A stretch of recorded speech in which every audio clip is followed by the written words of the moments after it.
Terima kasih buat udah nonton video ini. Dukung saya dengan cara like, komen, dan subscribe.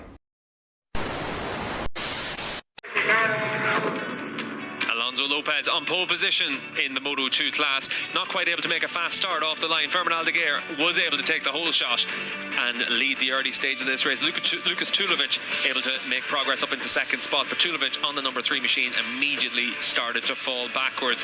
It looked like it was going to be a Boscascuro benefit at the front of this field, with Alonso Lopez able to retake the race lead. Pole sitter opened up a little bit of a gap behind to his teammate Fermanagh, but in the early stage of the race we did have a red flag, and that changed everything.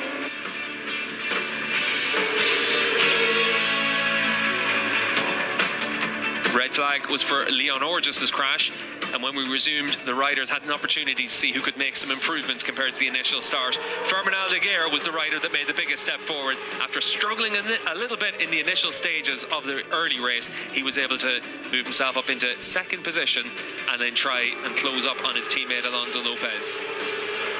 Tiger Hada was aggressive as usual at the start of this race, but the Japanese rider would eventually fall down the field and have a mechanical failure. He wasn't the only rider hitting trouble. Aldeguer was able to make his move on Tiger Hada, and from that point on, he was able to make sure he was able to close up on his teammate Alonso Lopez. He'd take the race lead, and from that point on, he'd open up a gap that would eventually stretch out to well over 2 seconds. Kem Kuba was disappointed after crashing out of a potential top 5 finish.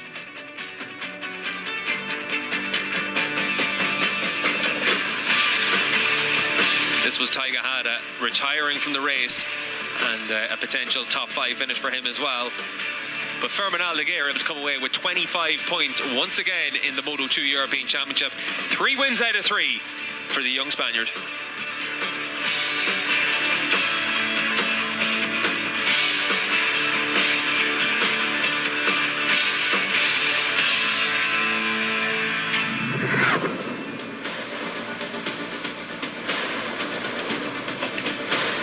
Our results from the Moto2 European Championship race here in Valencia, the 3rd race of the season. Fermanagh able to come away with his 3rd race and victory of the season, and another 1-2 finish for the Boscascuro team, with Adam Norridon able to claim his 2nd podium of the season.